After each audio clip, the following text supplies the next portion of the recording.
Y yo quiero leer un pasaje que tiene que ver con estar en Cristo.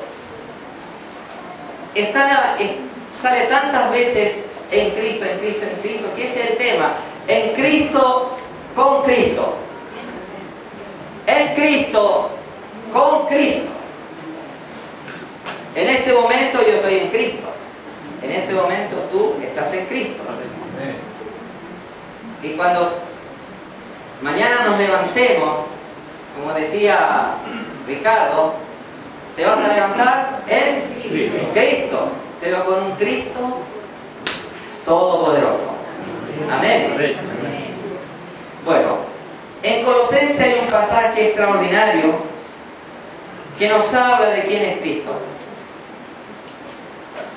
Y yo quiero al leerlo que todos recibamos esta palabra como que si esta palabra recién fuera entregada a nosotros.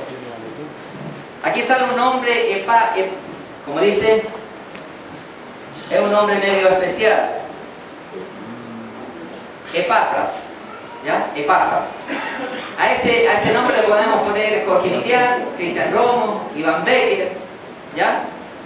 Quiero que esta palabra la escuchemos como fresca, como que por primera vez la estamos escuchando. Y dice así, Colosenses 1. No voy a nombrarla, del 9 adelante, para olvidarme de Epafras.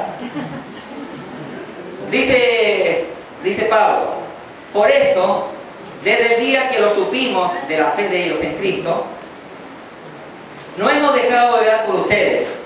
Pedimos que Dios les haga conocer plenamente su voluntad con toda sabiduría y comprensión espiritual, para que vivan de manera digna del Señor, agradándole en todo. Esto implica dar fruto en toda buena obra, crecer en el conocimiento de Dios y ser fortalecidos en todo sentido con su glorioso poder. Así perseverarán con paciencia en toda situación, dando gracias con alegría al Padre. Él los ha facultado para participar de la herencia de los santos en el reino de la luz. Él nos libró del dominio de la oscuridad y nos trasladó al reino de su amado Hijo, en quien tenemos redención, el perdón de pecados. Él es la imagen del Dios invisible, el primogénito de toda creación, porque por medio de Él fueron creadas todas las cosas, en el cielo y en la tierra, visibles e invisibles, sean tronos, poderes, principados o autoridades. Todo ha sido creado por medio de Él y para Él. Él es anterior a todas las cosas que por medio de Él forman un todo coherente. Él es la cabeza del cuerpo que es la iglesia. Él es el principio, el primogénito de la resurrección, para ser en todo el primero. Porque a Dios le agradó habitar en Él con toda su plenitud, y por medio de Él reconciliar consigo todas las cosas, tanto las que están en la tierra como las que están en el cielo, haciendo la paz mediante la sangre que derramó en la cruz. Qué palabra más potente, qué grande es nuestro Señor Jesucristo. Él es Dios Todopoderoso. Y Cristo, el Dios Todopoderoso, habita en cada uno de nosotros. Y esa vida, que es una vida excelente, se debe expresar con naturalidad. Pero como nos dijo este hermano Carlos, a veces hay cosas que impiden que esta vida maravillosa, que es pura alegría, que es puro gozo, por algo Dios nos manda, estén siempre gozosos. A ver, que estén siempre gozosos. O sea, que estemos siempre alegres. Claro, si me duele una muela, ahí va a haber una excepción. ¿Ya? Entonces Dios quiere que estemos siempre contentos, pero hay cosas que impiden que esto se dé. Hay un pasaje en Lucas 6:48. Jesús dice, Lucas 6:48. Voy a leer del 46 para darle contexto. ¿Por qué me llaman ustedes Señor, Señor, y no hacen lo que les digo?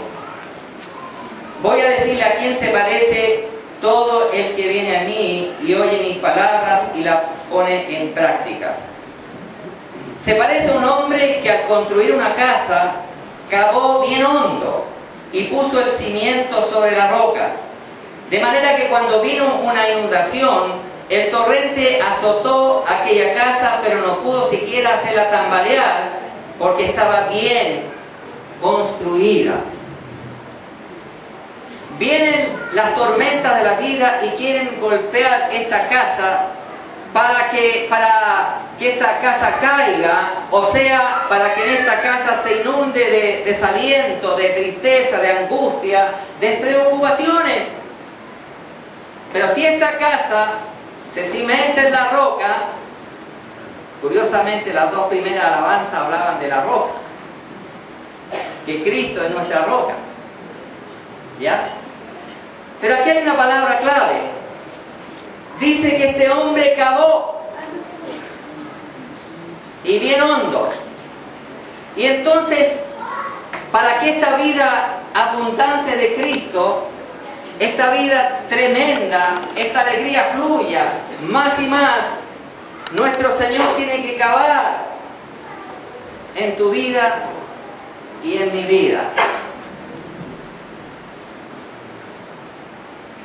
Pero esto duele. El que el Señor tenga que cavar, duele. Primera de Pedro, capítulo 5, versículo 10. Pero el dolor es momentáneo, pero luego viene la alegría. El dolor es para que venga más vida abundante. Viene la operación de Dios para que venga más vida abundante. Dice, mas el Dios de toda gracia, que nos llamó a su gloria eterna en Jesucristo, después que hayan padecido un poco de tiempo.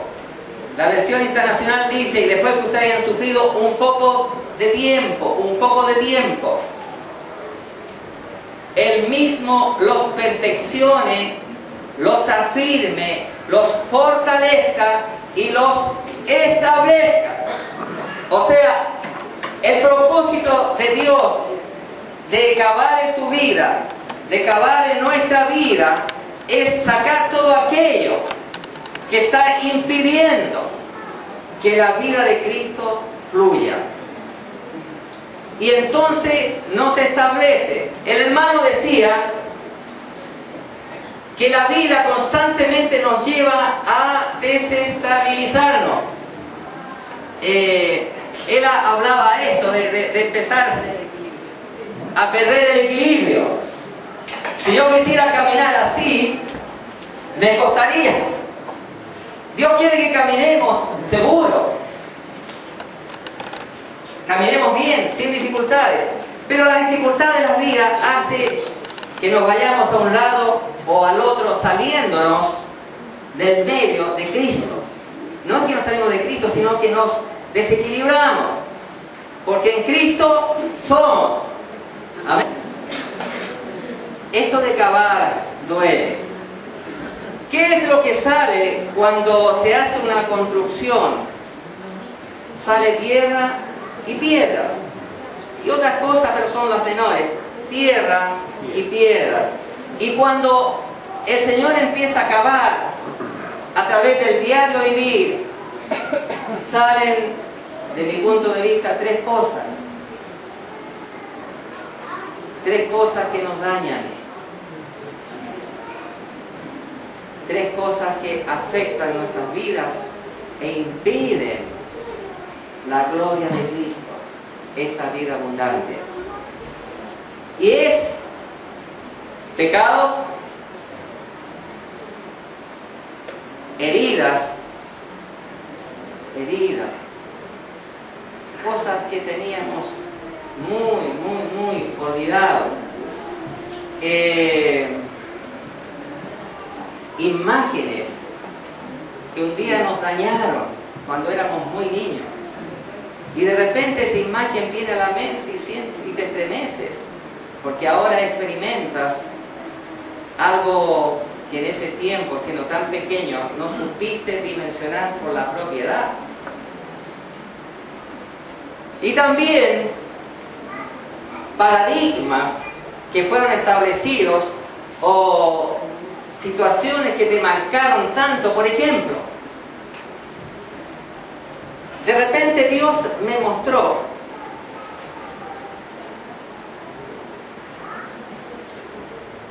que toda mi vida había buscado solucionar mis problemas muy aislado. Mis padres tuvieron 10 hijos y no había mucho tiempo para preocuparse de estos 10 hijos. Y por esas cosas de la vida me tocó ser el papá de mis hermanos. Y entonces era por fuerza mayor, no es que yo quería ser el papá de mis hermanos. Muchas veces renegué de esa vida, muchas veces sentí mucha impotencia. ¿Por qué tenía que estar yo en ese lugar? Encontraba que era injusto. ¿Por qué mis amigos tienen sus padres que se preocupan de ellos? ¿Y por qué tengo que vivir esta vida? Entonces una vida de trabajo, de esfuerzo. Después me casé y obviamente empiezo una etapa difícil de la vida y nuevamente luchando solo contra el mundo por ganarse el sustento diario, solo. Porque a veces uno no le cuenta ni a los hijos ni a la esposa lo que le costó ganarse ese dinero. Una vez creo que lloré en la calle de impotencia, de sufrimiento. Solo, siempre luchando solo. Y entonces en Cristo, todo ese vivir tantos años de enfrentar esa situación solo, sin que te des cuenta, eso está ejerciendo su fuerza en tu diario vivir. Pero ahora no estoy solo. Estoy en Cristo. Estoy en Cristo. Entonces tuve que llevar esa vida que Dios sacó de lo profundo en esta excavación y llevarlo a la cruz. Y entonces ya no estoy solo. Estoy en Cristo y tengo una hermosa familia. Amén. Pero también Dios saca pecados. Te muestra tu vida y nuestras vidas están llenas de injusticia. Y muchas veces en lo que vivimos estamos cosechando lo que sembramos. Bueno, entonces Dios en este cavar saca pecados, heridas y paradigmas, cosas como les relaté, el vivir solo, enfrentar la vida solo. Hay muchos hábitos humanos que Dios tiene que tratar, y esos hábitos que se oponen a Dios, formas, fortalezas, estructura de vida, tienen que ser depositados en la cruz para que la vida de Cristo fluya. Y entonces esta situación, estos impedimentos que están en nuestras vidas, nos lleva a violar un mandamiento, a pecar sin que nos demos cuenta. Si hay estas cosas en nuestras vidas, algo que te impide el fluir, ¿qué es lo que sucede? A la primera circunstancia un poco complicada para ti, te quejas. Y ahí están los problemas generalmente en el matrimonio, con los hijos, y para qué decir con los hermanos, porque cuando la queja entra en el corazón, pobrecitos los hermanos, y para qué decir los pastores. Queja, ya no hay frescura de vida. Si yo preguntara en este momento, tienes que examinar tu corazón. ¿Estamos dando gracias por todas las cosas? Esas cosas difíciles, los contratiempos que hay en tu vida. ¿Estás dando gracias por el jefe que te amarga la vida de repente? ¿O un compañero?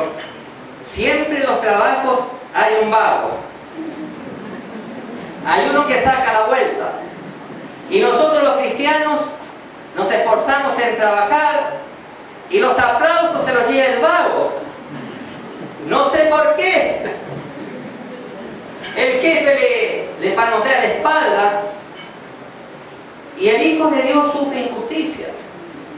Entonces, tenemos que confesar, hermanos, este es un principio muy, muy saludable. Si tú no tienes un estilo de vida, si tú no has asumido que esto de confesar, vamos a vivir toda la vida confesando. Tienes que tener una persona, siempre una persona de confianza, que sabes que aquella confesión va a quedar entre tú y él, entre tú y ella, si son dos hermanas, y Dios. Pero es una práctica que está en la Escritura. De hecho dice, confesad vuestros pecados los unos a los otros y orad los unos por los otros para que seáis sanados. Santiago capítulo 5. Y esto tiene que ver, hermanos, con el ya no vivo yo, Cristo vive en mí. No es fácil confesar. Da vergüenza. A veces a uno le brotan las lágrimas. Pero estamos desocupando esta casa para que fluya la vida de Cristo. No tan solo tenemos que confesar, sino que tenemos que perdonar y pedir perdón. A veces tenemos que pedir perdón a quienes hemos ofendido. Así como cuesta confesar, también cuesta ir a un determinado lugar y decir, sabes, te pido perdón por esa situación que hubo discordia entre los dos, te pido perdón. Aunque la otra persona haya iniciado el conflicto. Pero si tú actuaste contrario a Cristo, tienes que pedir perdón. Y esto es tremendamente importante. Tremendamente importante. Es algo en nuestra vida que tiene que ser cotidiano. Porque Dios va a vivir cavando en nuestras vidas. Va a vivir mostrando los pecados que ya han sido cancelados, hermanos. Cuando Cristo murió en la cruz, canceló todos tus pecados y mis pecados. Está todo cancelado. Pero hay que ordenar nuestras vidas. Hay que limpiar la casa. Y se limpia confesando. Miren lo que dice en 1 Juan 1:9. Si confesamos nuestros pecados, Dios es fiel y justo para perdonarnos. ¿Y qué sigue? Limpiarnos. En nosotros está el Espíritu Santo. Estos templos tienen que vivir en limpieza. Les dije la última vez que estuve compartiendo la palabra, que viene un apóstol y cada vez que viene parece que es su tema. Esto de confesar pecado lo volvió a enseñar. Y lo que ellos han ido avanzando en Brasil en esto. No tan solo confiesan pecado, hermano, la confesión es de pecado, Pero ellos voluntariamente están confesando tentaciones. Porque ellos dicen, preferimos confesar tentaciones a confesar pecados. Entonces, ¿qué cuesta si de repente te encuentras con una... ¿Sabe, hermano? Todas estas basuras han estado en mi mente. Seguro que te va a decir, hermano, en la mía también, oremos algunos por el otro. Porque es así. Es así. Los pájaros del pecado revolotean siempre alrededor nuestro, pero no tienen que hacer nido. Amén. Muy bien. Todo esto, al ir confesando, al ir restaurando, se va produciendo la plena vida de Cristo. Esta vida de Cristo que produce gozo constantemente. Ahora, el hermano nos puso el ejemplo maravilloso de que nuestras vidas tienen que ser como los peces en el mar. Nadan porque son peces, porque esa es su identidad. Pero la noticia maravillosa es que Cristo es nuestro océano. Cristo es nuestro mar. Nosotros nadamos en Cristo. Nosotros nadamos en el Espíritu Santo. Primero de Reyes 8:27, cuando Salomón va a dedicar el templo, que había terminado, un templo maravilloso, dice, pero Dios, ¿cómo tú vas a habitar en este templo cuando los cielos, de los cielos, de los cielos, no te pueden contener? Miren el mar, miren el océano del Espíritu Santo, en el cual nosotros debemos vivir. Si Cristo es nuestra identidad, si Cristo vive en nosotros, tiene que fluir la vida de Cristo. Una cosa importante que dijo el hermano: si Cristo es nuestra identidad, ¿quién se tiene que preocupar? ¿Quién tiene la carga de nuestros hijos? Porque en el mundo, cuando nos conocíamos al Señor, ¿quiénes teníamos que sudar la gota gorda por nuestros hijos? Nosotros. Pero ahora es Cristo. La visión para tus hijos tiene que cambiar. La preocupación de tus hijos no es la universidad. ¿Cuál debe ser? ¿Cuál debe ser? Que amen a Cristo. Que ellos estén enamorados de Cristo. ¿Es legítimo que nuestros hijos estén enamorados de Cristo? Pero si nosotros no estamos enamorados de Cristo,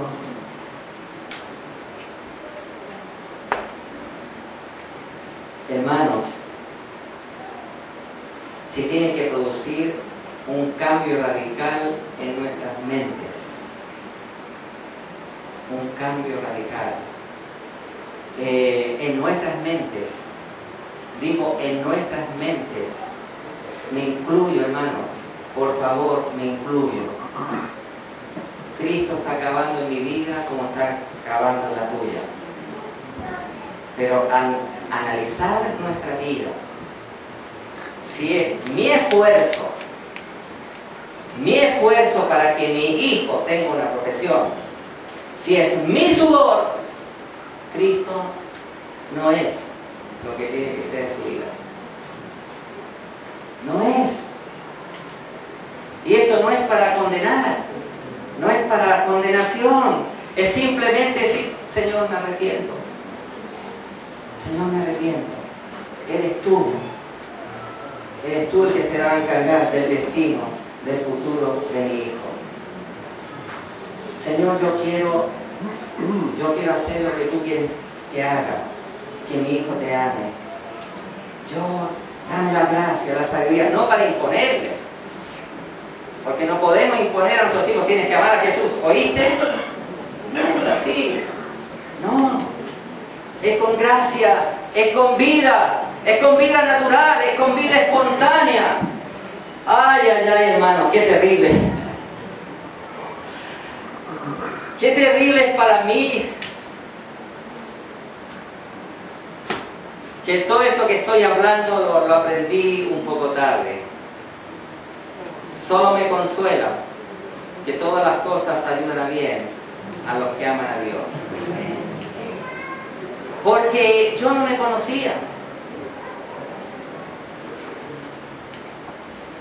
Yo no fui un padre tierno, aunque quise ser un padre tierno. Yo no conocía lo áspero que era, especialmente cuando me enojaba. Hermanos, nosotros no nos conocemos y tenemos que permitir que Dios cabe para que nos conozcamos y fluya la vida de Cristo. Mira, voy a hacer una pregunta. Romanos 5:10 dice: Dios declara que antes de conocer a Cristo éramos enemigos de Él. ¿Están de acuerdo? Dios dice que éramos sus enemigos. ¿Cuánto le dicen que sí a Dios? Sí, Dios, yo. Antes de conocerte era tu enemigo, tu enemiga. A ver, levante la mano, por favor. A ver, manito arriba. Víctor, manito arriba. Ya. Baje la mano. Ahora, quiero que levanten las manos todos los que aborrecían a Dios antes de conocerlo. Que lo odiaban. Que aborrecían a Dios, que lo odiaban. Levanten la mano, los que aborrecían a Dios antes de conocerle. A ver, veo una mano, dos manos, tres manos, cuatro manos, cinco manos. Todos los demás no aborrecían a Dios, ni odiaban a Dios. ¿Se dan cuenta que no nos conocemos? Mira, tú admite que eras enemigo de Dios. Busca en el diccionario qué es un enemigo. Es un aborrecedor, uno que odia, uno que vive continuamente en hostilidad.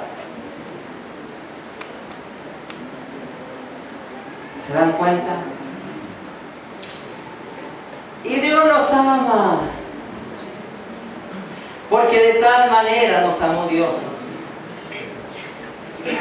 Porque de tal manera, hermanos, ábrete a esta vida abundante, ábrete a Cristo, obedece a Cristo, deja que Él cae tu vida y cuando salga, lo que sale confiesa,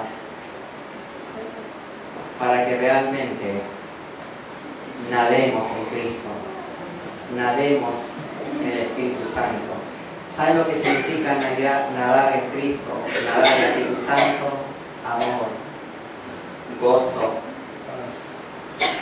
paz, fe, esperanza, ausencia de temores.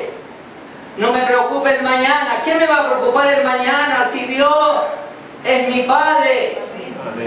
Si Él me guarda, si Él me cuida, si Él entregó a Cristo, a su Hijo amado, por ti y por mí, ¿qué me va a preocupar el mañana? Como dice Pablo en Romanos 8, si Dios no escatimó, si Dios no nos negó a su Hijo, ¿cómo no nos dará juntamente con Él todo lo que necesitemos? Amén. Amén.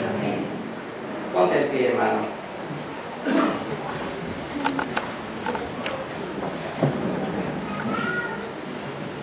El amor práctico es servicio. El amor práctico es servir. Es una alegría servir. Es una alegría ser útil.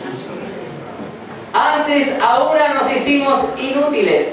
Romanos 3:12. Ahora nos hicimos inútiles. Quiero hacer una oración y luego vamos a adorar al Señor. Una canción preciosa en que podemos adorar y decirle al Señor que esta casa, tu corazón, tu templo, sea llena de la gloria de Dios, sea llena del Espíritu Santo. Dios quiere que seamos llenos de su Espíritu Santo. Dios quiere que nademos en su amor. Dios quiere abrazarnos acurrucarnos. Él quiere vivir continuamente en nosotros. Por eso, en Cristo, siempre en Cristo, siempre con Cristo. Si Dios te ha hablado, hermano, especialmente en esto de no dar gracias, porque es algo muy común, descuidarnos, y las sutilezas del diablo nos hacen tropezar. Piensa en aquellas cosas difíciles que te han complicado la vida, y si no has dado gracias a Dios, te has quejado, pide perdón. Dar gracias a Dios por tu infancia. Mi infancia fue triste, pero yo alabo a Dios porque Él ha hecho que todas las cosas ayuden a bien. Y mi infancia ahora es una bendición para mi vida. Fue el camino por el cual me trajo Dios para que yo le conociera. No fue una infancia triste, pero era el amor de Dios para mi vida. Y si tuviste una infancia difícil, una adolescencia difícil, el amor de Dios para ti. Dios nos escogió en Cristo antes de la fundación del mundo. Demos gracias, hermano. Demos gracias a Dios por todo. Y en especial por lo que Dios ha hecho por ti. Como se dijo acá hace poco, entregar a Cristo por tus pecados, por mis pecados. El perdón de nuestros pecados es lo más grande que Dios pudo hacer por ti y por mí.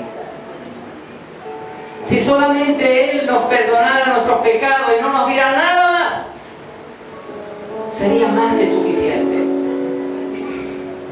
Si Dios solamente nos dice, te perdono hijo, pero de aquí para adelante te las rascas con tus propias uñitas, con tu propia fuerza vas a vivir. Sí, Padre, sí, tu perdón es suficiente. Pero no ha sido así. No solo el perdón, sino su amor, su provisión, su bien, y vas a seguir recibiendo su bien. Vas a seguir recibiendo su bien. Y cada día nos vamos a arrepentir. Queda mucho arrepentimiento en el futuro. Pero Dios es rico en misericordia, es rico para perdonar y nos va a seguir perdonando. Padre, en el nombre de Jesús,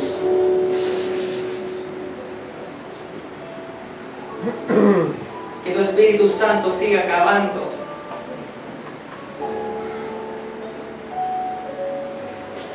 siga sanando, Dios. Porque tú cavas no para avergonzarnos, no para condenarnos, sino para potenciarnos con más vida de Cristo, con más vida de Espíritu Santo, con más libertad, con más gozo.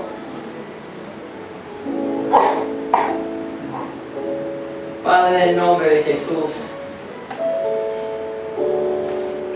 es tan común quejarnos, Dios. Es tan común, en vez de quejarnos, en vez de darte gracia, quejarnos.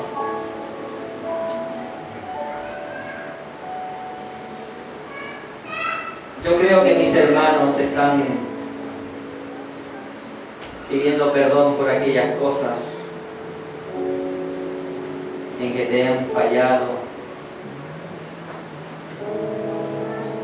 Padre, que con la dulzura de tu amor, por favor, sana lo que tiene que ser sanado. Perdona, Padre, lo que tiene que ser perdonado. Quita de nuestras vidas aquellas cosas que se establecieron en nuestra vida sin darnos cuenta, Dios, para que haya más lugar para tu Espíritu Santo, más lugar para Cristo. Ven, Padre, y llena esta casa con tu gloria. Ven, Padre, y llena esta casa con tu Espíritu Santo. Y es para ti, Padre, para ser fructíferos para ti, Dios, con tu alegría, con tu vida abundante, con tu gracia, Dios. Ven y llena esta casa de tu gloria.